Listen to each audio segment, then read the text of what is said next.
Welcome to another edition of 3-Minute Thursdays, where in 3 minutes or less, I try to say something useful, maybe even helpful, about a subject that's of interest to people like you and me.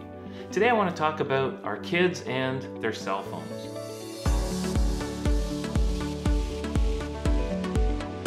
Really, I want to talk about when should we as parents get our children their first smartphone.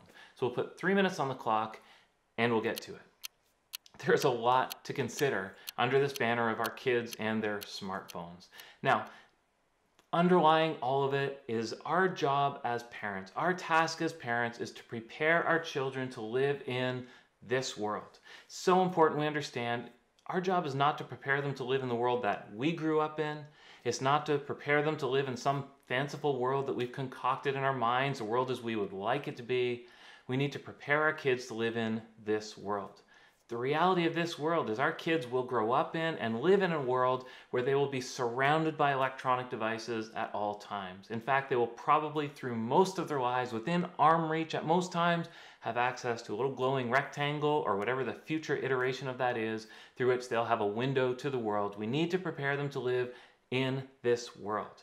Now, as we consider when would we buy them their first smartphone, we need to carefully consider our individual context. There's a lot of wisdom principles that will apply very differently from person to person, situation to situation.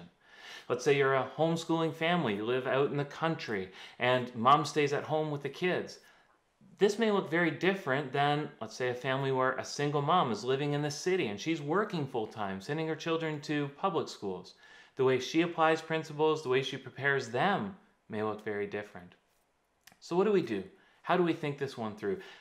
Maybe the best thing to do is just tell you what Aileen and I did for our family, which is between 8th grade and 9th grade, when they were through primary school and heading into high school, that's when we decided we would get them a mobile phone. We bought them their first phone. Actually, we gave them one of our older smartphones, and that was how we got them started.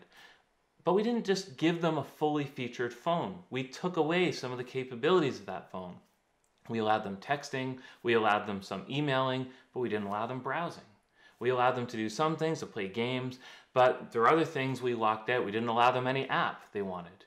And the joy of that, the helpful part of that, was we could have them prove themselves over time. We've got a device called Circle in our home, which I highly recommend, that helps monitor what they do. And over time, we monitored what they did with their phone. Were they using it well? Were they using it with wisdom? Or were they using it foolishly? Where they proved that they could use it well, we allowed them to have more access to it and more capabilities. If they proved they weren't using it well, that's where we started to strip away some of those capabilities. So you see, we've been trying to train them by giving them a phone when they're still under our jurisdiction and we're still able to monitor them, give them a phone, over time monitor how they use it. The more they use it well, the more we believe are training them to use it well throughout the course of their lifetime.